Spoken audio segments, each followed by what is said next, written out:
book. Strategy battle gamers around the world, that is the smell of the passing of the Dark Ages. A new and very light era has begun in the world of strategy battle gaming. You're of course here with your GBHL channel host James, and I'm going to be giving you a very brief first impressions of the Hobbit strategy battle game There and Back Again new journey book that we have received. I've literally just run from through the rain in Stockport down to Stockport Games Workshop, met the store manager, lovely guy, and I've literally spent the last hour and a half in there chatting to him, waiting for the UPS delivery, and I was there just as this got delivered so that I could deliver you some very quick first impressions. Now this isn't going to be a completely in-depth video. We think more of you than that, guys, and we're going to be doing perhaps even a whole month, not even a whole week, dedicated towards There and Back Again. And all of your channel hosts, of course, will have this book, and we're going to discuss between us who's going to be giving you what content and when.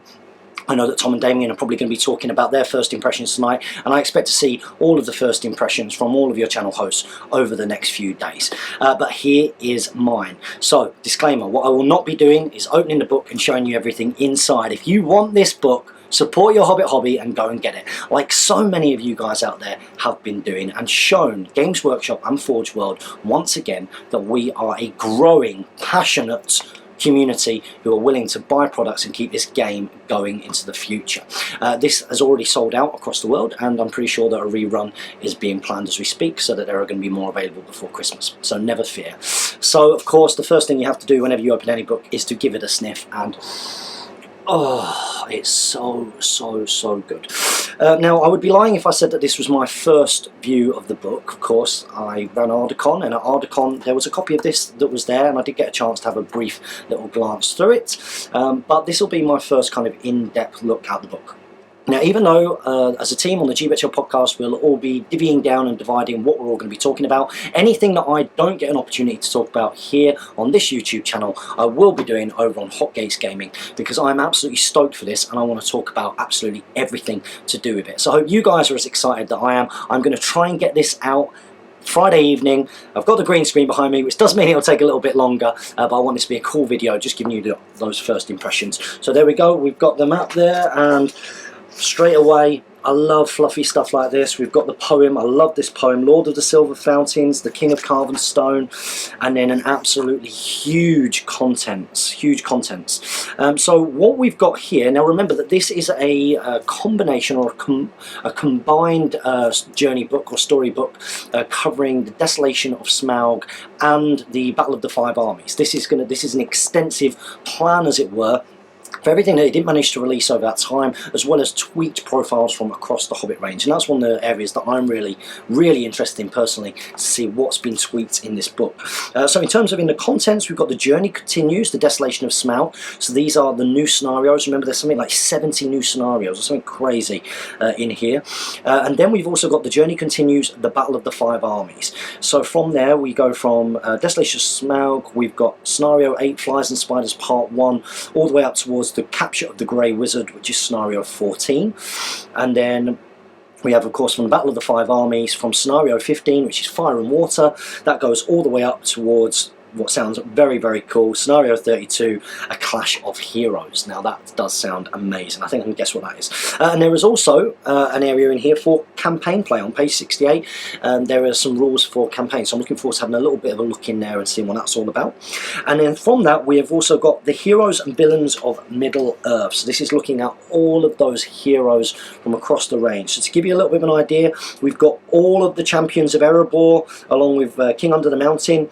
Of course, we've got the rules for Dane Ironfoot in here. There's an Iron Hills Captain, which we'll have a quick look at. Thranduil, King of the Woodland Realm. I know a lot of people are really keen to see what are the changes. A lot of profiles are being combined and the like. Of course, we've got Legolas, Tauriel, the Mirkwood Captain, Palace Guard Captains. We know that there's been changes to some of these guys. Mirkwood Ranger Captain, Bilbo Baggins, the Master Burglar's in there. You've got Bard the Bowman. We know that we're probably getting a combined profile for him as well. But then we've also got some new profiles here. We've got Bane, Son of Bard, Sigrid and Tilda. And then Of course, the edited and changed, which we will come to, Master of Lake Town, Alfred the Counsellor. We've got Braga, the Captain of the Guard, Lake Town Guard Captain. There's Percy, there's Hilda Bianca, Lake Town Militia Captain, Saruman the Wise, Galadriel, basically all of the guys there, Radagast the Brown riding Great Eagle, Elrond, Lord of the West, Thrain the Broken, and Beorn. So those are all of the good heroes there, the good heroes that we're going to see. Now, in terms of good warriors in this book, it's going to go through all of the Iron Hills profiles. So the Iron Hills warriors that you've got to look out for, of course, you've got the Iron Hills dwarf. Now, what's going to be interesting is to see what option those guys can bring, because we've heard things about crossbows and all sorts in there, which should be interesting. There's the Iron Hills dwarfs, and then an extension of that list, we've also got the goat riders to look forward to. We've got the chariot to look forward to, and of course, we've already done a video on the ballista. But also, we've got profiles here for the Mirkwood Elf, Palace Guard, Mirkwood Rangers, Mirkwood Cavalry, Lake Town Guard and Lake Town Militia. So that suggests to me that these are some of the troop profiles that have had perhaps a little bit of an adjustment. Let's go on to evil though. Over on the hero side, we've got Azog and Bolg, of course, Gundabad Orc Captain, Goblin Mercenary Captain, we've got Yazneg, and the Necromancer of Dol Guldur, so maybe a tweaked Necromancer profile perhaps, which sounds really cool. We've also got the Keeper of the Dungeons and the brand new Nazgul of Dol Guldur, as well as Smaug. So it'll be interesting to see what, if any, are some of the tweaks with the ones that we've already seen, and some of the combined profiles as well, because we have heard that we are going to be getting combined profiles, which is exciting. In terms of evil warriors you've got to look forward to, guys, of course, the Gundabad Berserker, Warbats, Gundabad Trolls, a Troll Brute, a Catapult Troll, which everybody's really looking forward to. We've also got Goblin Mercenaries, Gundabad Ogres, Gundabad Orc Warriors, of course, and a Mirkwood Spider. Some of those, again, are going to have some tweaks in here, but we will make videos all about that very, very soon. And then we've also got the army list. So good army lists: Erebor Reclaimed, Iron Hills, Thranduil's Halls, Army of Lake Town, Survivors of Lake Town, the White Council, Radagast Alliance, Wanderers in the Wild. And then for the evil armies, and what I'm really looking forward to seeing is some of the potential bonuses that some of these armies get for taking whatever. And we've got the Desolator of the North, Azog's Legion, Azog's Hunters, the Dark Powers of Dol Guldur, and the Dark Denizens of Mirkwood. And then, of course, in the appendix, we have got, wow, we've got some really, really cool appendix scenarios here. So these are to do with, just like in the Lord of the Rings books, by the looks of it, you have an appendices. These are scenarios or standalone scenarios which cover various periods of time. So you've got the Duel of the East, the Fate of the Dwarves, the Ruin of Dale, the Fall of Erebor, the Death of the King, Thrain's Vengeance, and the Oaken Shield, which sounds really, really, really cool. And we've also got some appendix good heroes and army lists as well, which is really cool. So they've actually not listed these in the good heroes and good warriors. So we've got a new Thrall by the looks of it, with some tweaks. Thrain's been looked at, and we've also got profiles for young Thorin, young Balin, and young Dwalin. Now you might already know some of this news because you were privy to it from the seminar Ardacon, and then of course at Throne of Skulls before that, and Warhammer Fest and everything else, the Forge World Day, but this is what is in this book, and that's what I'm going through now. We've got Girion, Lord of the Dale, new profile perhaps, and also the Captain of the Dale, and then there are appendix army lists. So we've got appendix Warriors of Dale, look like they've got a tweak. So if I just have a quick, I'm curious on that, 147. Let's see what they've got. How interesting. How interesting. So these guys, wow. Wow, they have got the option for an Esgaroth bow for 2 points, which is basically an elf bow. So it's option for strength 3 shooting here with Dale. Very, very, very impressive. They look good. And then, of course, appendix army list. You've got the Army of Thrall and the Garrison of Dale. So I'm just going to have a quick flick through. This isn't going to be a long video. Like I say, this is just my impressions straight away. Very, very, very cool. Oh, loving the barrels out of Bond artwork there. Absolutely stunning. For some of the scenarios, oh wow, great photographs. And of course we can see some of the Lake Town houses here in some of the Lake Town scenarios. That's going to be really fun to do. Oh, I'm loving that, the Capture of the Grey Wizard. So using some of the Osgiliath ruins there, they've gone for sort of a ghostly kind of effect. That's a really good idea. I might do a little bit of that myself for some of these scenarios. Lots of fluff. The story so far. Fire and Water, that's a Smaug scenario. Fall of the Necromancer. Very, very nice. And this is for the campaign by the looks of it. There's a map there with different locations of where things are going on. The Iron Hills arrive. Oh, lovely artwork from the movies across here. And so these are all the scenarios. So I'm just going to flick forward a little bit. There's the campaign play there. How to play through it. Loose stats and the like. So I'm just going to have a little glance at maybe some obvious ones that I think there might be some changes. So of course we know, for example, we knew that Legolas was going to be changed. We knew that we were going to lose a Megalus, he was going to lose that attack. It was going to go back to that Fellowship profile, which is a solid profile anyway, and that's what we can see here, except this one here is slightly more points, actually, slightly more points than your standard Legolas, ever so slightly, and that's because he comes with armour. So he comes with armour no matter what, and of course he has the option to take Orcrist, but he's cool. He's very, very, very cool. And let's have a little look. So we've got one Thranduil profile here. Options, and you will all be pleased to hear that the Elk is an option for 20 points. The Elk moves the same as a horse. It's got a reasonable fight value, actually. Strength 4, defense 5. It's got 2 wounds. So Thranduil and Elk is very, very similar in some ways. It's less defense than the pig, but it's got 2 wounds. A 2-wound mount again. Isn't that exciting? Really, really exciting. Like I say, we'll go into more detail when we actually give you, the week or the month of there and back again. But this is just my initial sort of glances through and impressions. Like Thranduil got a combined profile. She can take a bow, which is cool, of course. And we've got, oh wow, yep, so some changes to the Palace Guard, for example. That looks pretty cool. Liking that. He looks like he's pretty good. Bilbo Baggins, what a legend. And then there is one Bard profile. So again, I'm not going to go into detail, but this is him. Absolutely, he comes with his bow. He's got the black arrow. He's got the option for the wind lance. Still expensive. Bane, Sigrid, and Tilda. They look like they do some buffing for that army. With a quick glance, we have a named late town captain with Braga, and he is profiled as such. So use your imagination for what that comes to. Now, what I want to see, what I'm really want to see is, okay, so we got Saruman the Wise there. I think he's more expensive. What I wanted to see was I can't see it, this is a shame.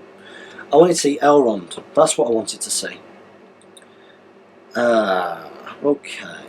So what I thought we might see with Elrond, I thought we might see this combined with other profiles that he's got, where he can take a horse, but he can't take a horse here. That's a bit of a shame. That's a shame. He's got Nature's Wrath on the new though, which is good. Beorn. Now I was really interested to see what changes to Beorn would be, like if there would be changes, because he is deemed to be quite expensive, and his crushing strength has been a little bit, not necessarily the most powerful thing. So this is just first impressions, me looking at profiles that I would probably want to use. I think he can use might. He can use might to affect his 4+ to turn to a bear, so I know that that's different. Let's look at crushing strength. Beorn wins a duel. Instead of striking as normal, to choose a losing model, that model immediately suffers a strength 10 hit as Beorn engulfs him in a deadly embrace.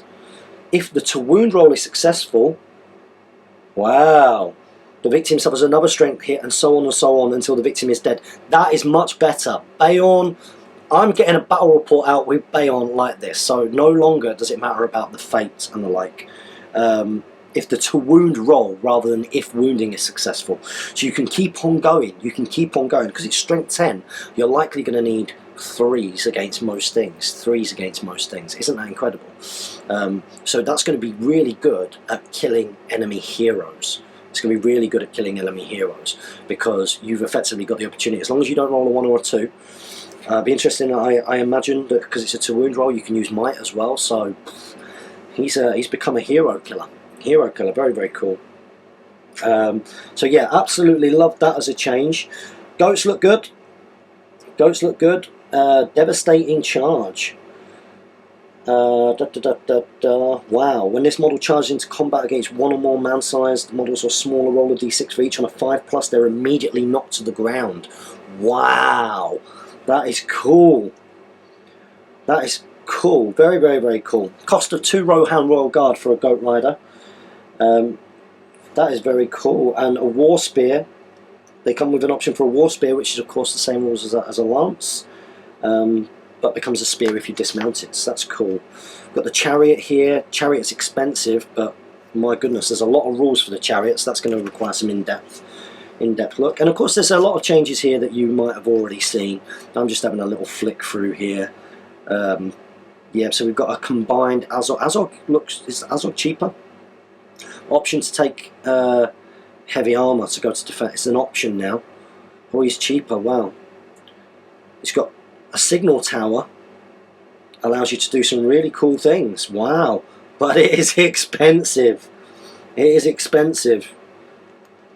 Wow, it gives a lot of buffs though. That's going to take a whole video. That's cool. And Bolg as well. Bolg cheaper again? Yeah, is he? I'm not too sure. He looks cheap. And of course we've got Goblin Mercenaries in here. Keeper of the Dungeons, which we talked about, I think, which is cool. The Ring Wraiths. Smaug. I'm not sure if there's any changes to Smaug, but love to see a picture of him in there. That's cool. Gundabad Berserkers, they're fierce. They are fierce. Wow.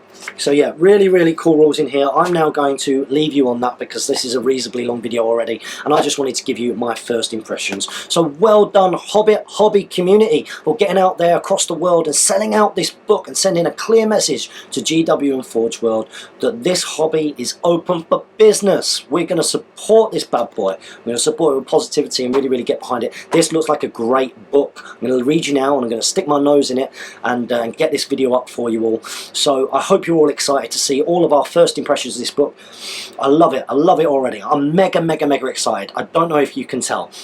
And I'm looking forward to doing some more in-depth reviewing for our special week, or maybe even special There and Back Again month, which all of your GBHL channel hosts will be taking care of. If you've not already subscribed to Hotgates Gaming, I'm going to review everything anyway. So anything I don't get allocated to do when we're discussing amongst the team about who's going to talk about what, I'm probably going to offer my opinion anyway, and you can see that over on Hotgates Gaming. The link is in the video description below. Well done you guys for supporting your Hobbit hobby. Make sure you follow us on Facebook and on Twitter. Continue to support your There and Back Again Hobbit hobby, and happy strategy battle gaming.